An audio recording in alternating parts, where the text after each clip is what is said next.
La meva invenció es pot explotar com a curiositat científica, però no té cap valor comercial. Auguste Lumière.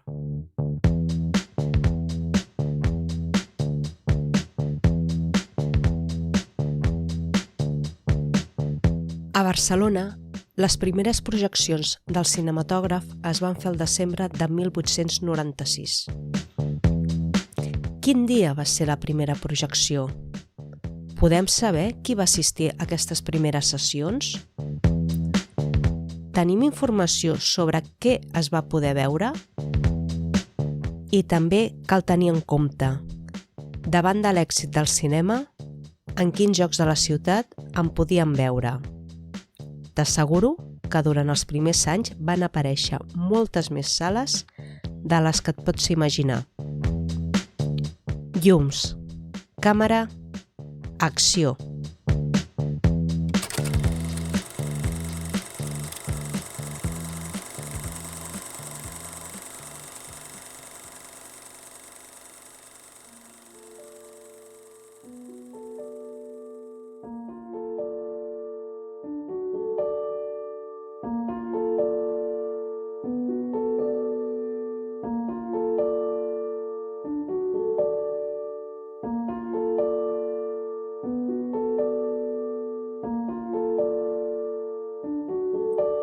Hola a tothom, em dic Núria Nadal i et dono la benvinguda al podcast La Butaca Vermella, un podcast en què t'explicaré la història del cinema d'una manera una mica diferent. L'episodi d'avui el dedicaré a l'arribada del cinema a Barcelona i a descobrir quines van ser les primeres sales de cinema.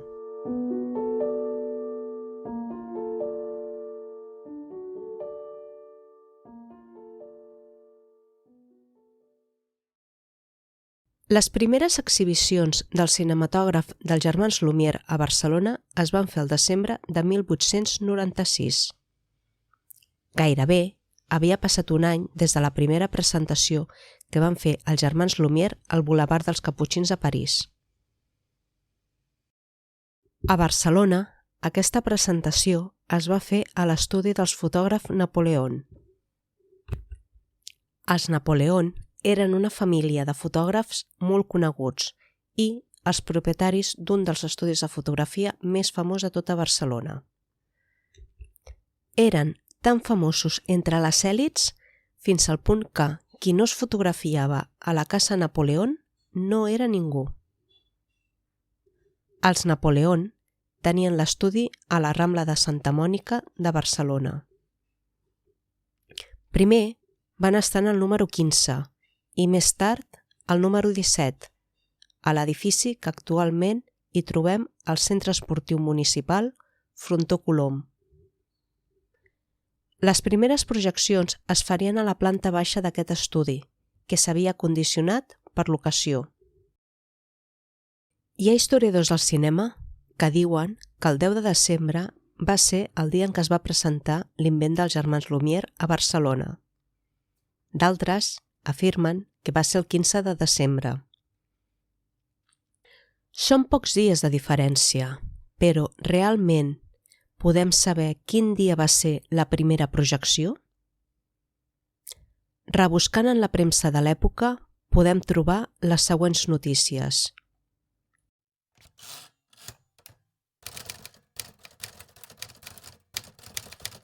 En los locales de la casa de los fotógrafos señores Napoleón, Rambla Santa Mónica, se va a instalar por sus inventores, los señores Augusto y Luis Lumière, el cinematógrafo, o sea, la exhibición de fotografías en movimiento. Diario de Barcelona, 10 de desembre de 1896.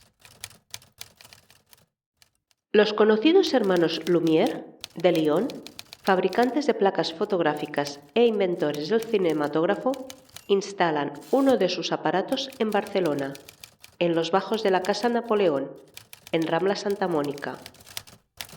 La publicitat, 10 de desembre de 1896. Esta noche, los señores Don Augusto y Don Luis Lumière inaugurarán en la Rambla de Santa Mónica unas proyecciones de fotografías animadas por el verdadero cinematógrafo, del cual dichos señores son inventores. La fama de que viene precedido este espectáculo es grande. Noticiero Universal, 10 de desembre de 1896.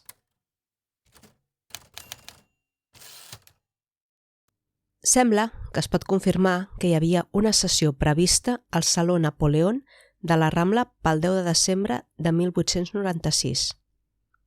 A més, hi ha un altre detall que és interessant. August i Louis Lumière podrien estar a Barcelona i ser ells mateixos qui presentessin el cinematògraf? I el més important, es va poder fer aquesta sessió el 10 de desembre o bé ens haurem d'esperar fins al dia 15. Seguim llegint la premsa de l'època.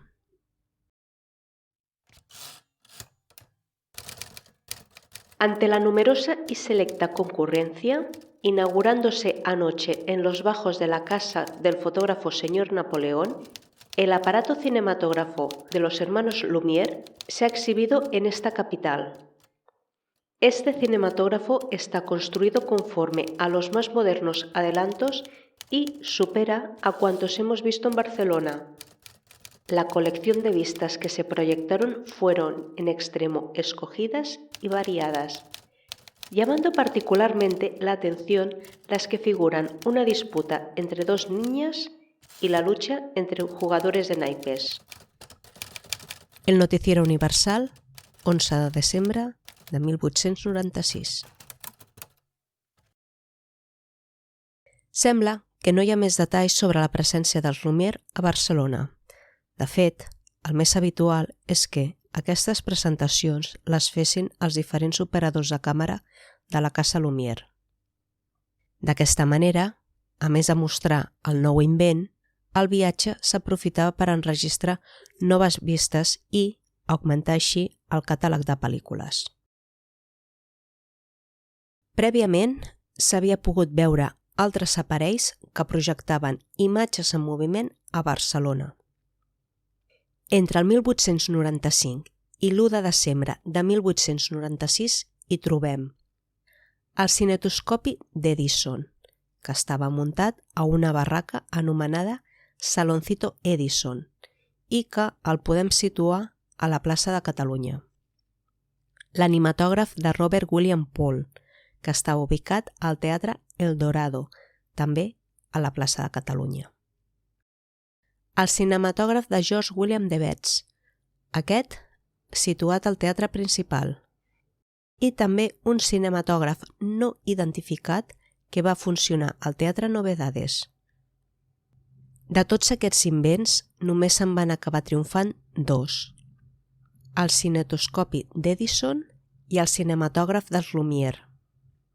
Els altres invents van tenir poc èxit i la vida d'ells va ser més aviat curta. Deixant de banda tots els efectes tècnics que tenien aquests invents i que es podien millorar, els altres aparells no van tenir suport financer per la seva difusió ni un suport industrial ja consolidat, com eren els tallers d'Edison a Nova York i els de Lumière a Lió.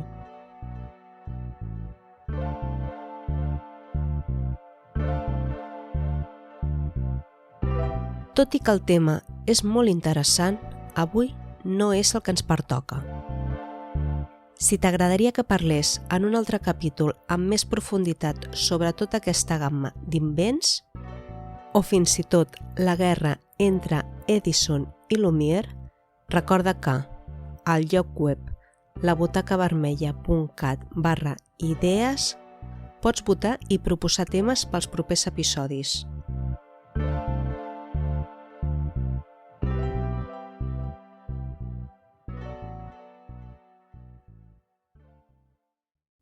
Tornem al Saló Napoleó. Ja hem pogut saber que la primera projecció del cinematògraf dels Lumière va ser el 10 de desembre de 1896. El més probable és que en aquestes primeres exhibicions assistissin un petit grup de convidats escollits, segurament persones de la burgesia, fotògrafs i amics dels propietaris. Així va anar succeint-se durant uns quants dies, fins que les sessions es van obrir al públic en general. Aquesta obertura es faria el 14 de desembre, tal com ens recorda el Diario de Barcelona. El próximo lunes quedará establecido el cinematógrafo Lumière. Desde las 5 de la tarde a las 10 de la noche del mismo día se darán sesiones de dicho aparato.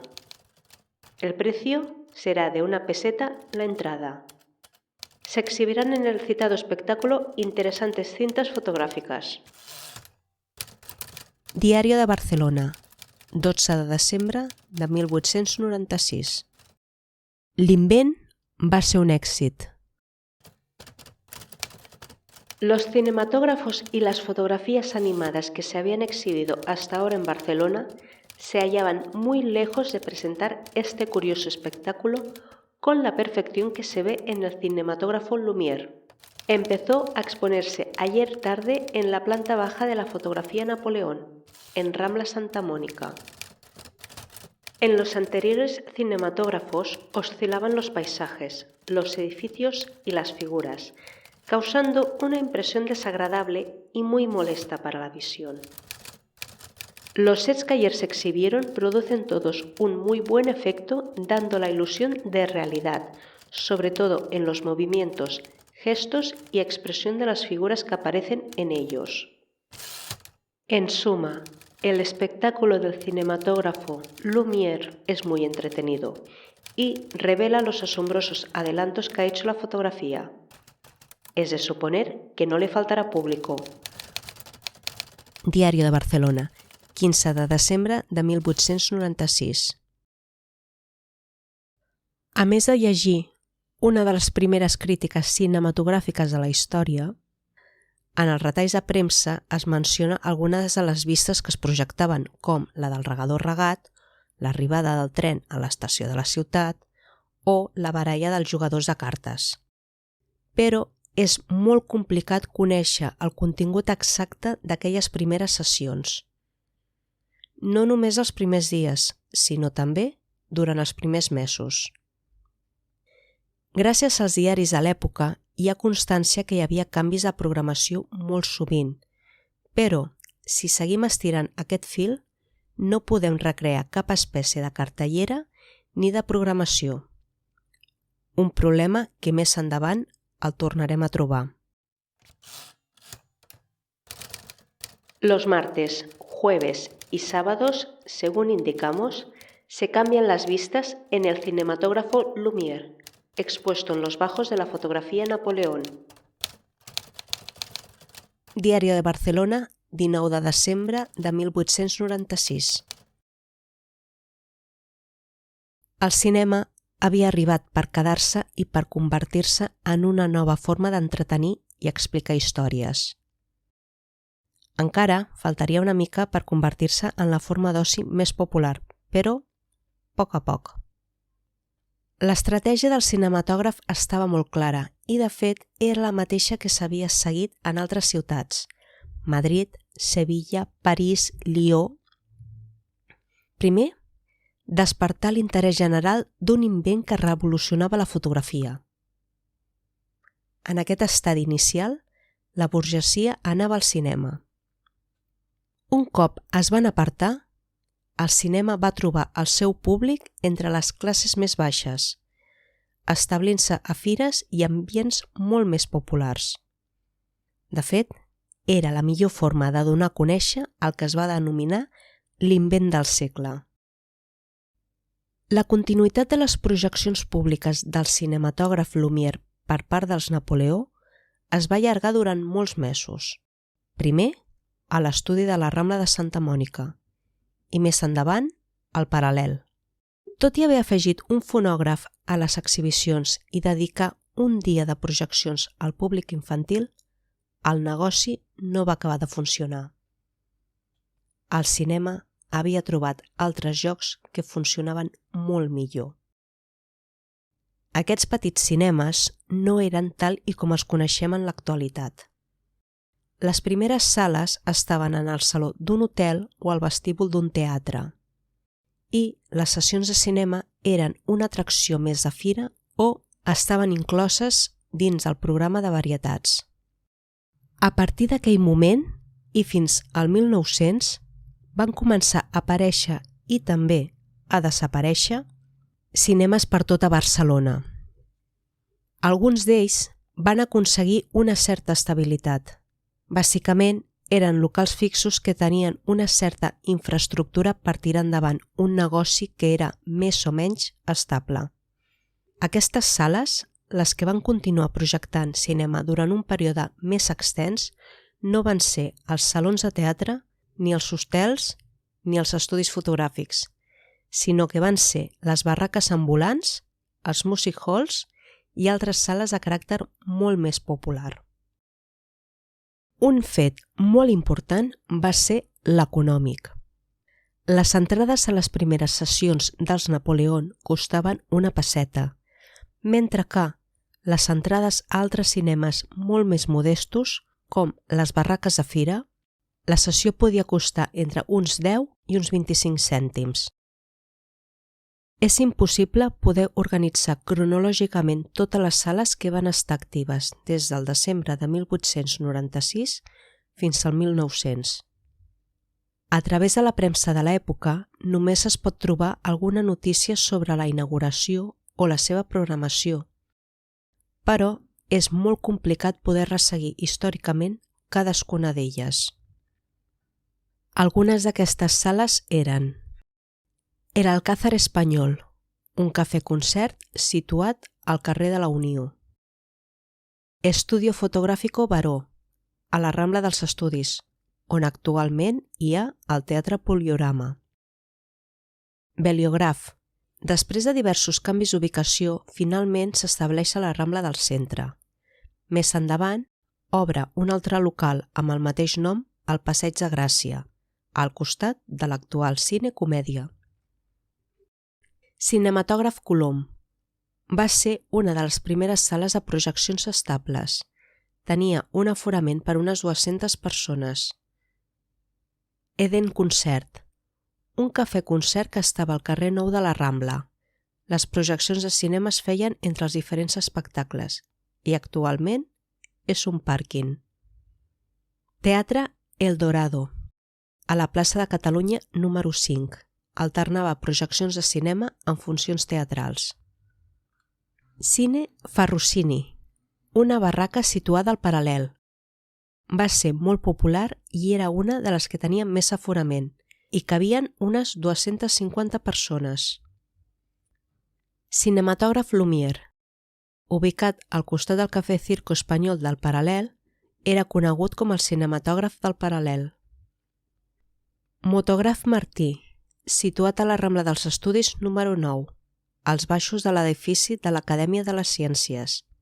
Més endavant va anomenar-se Cinematògraf Martí i a finals del 1906 Poliorama, igual que el teatre. Café Novedades.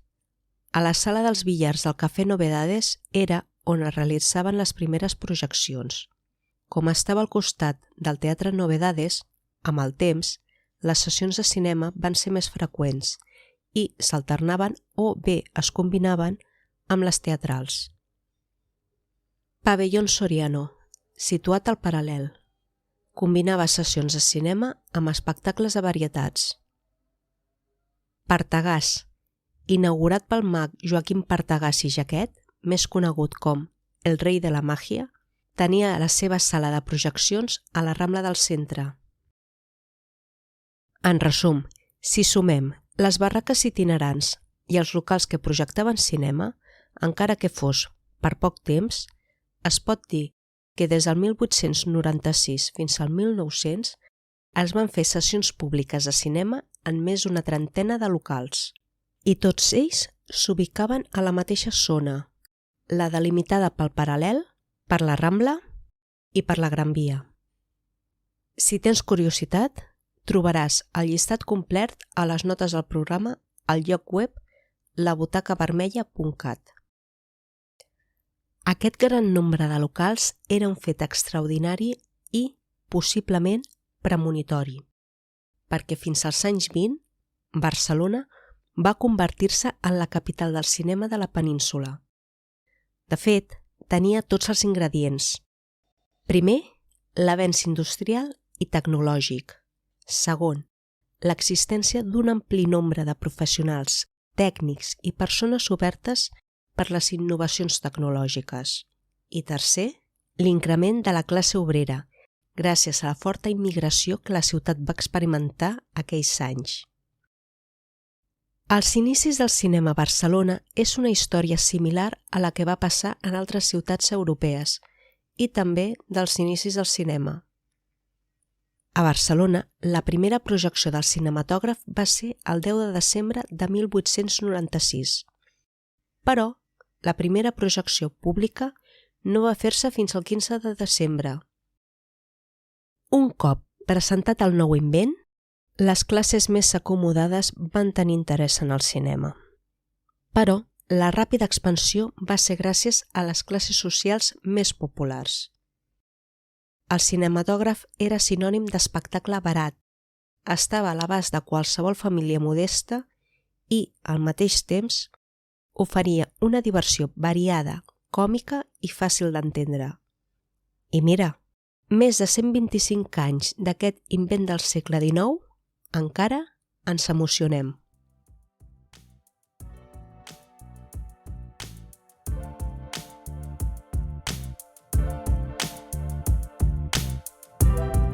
I fins aquí aquest episodi de La Butaca Vermella, en el que he parlat dels inicis del cinema a Barcelona.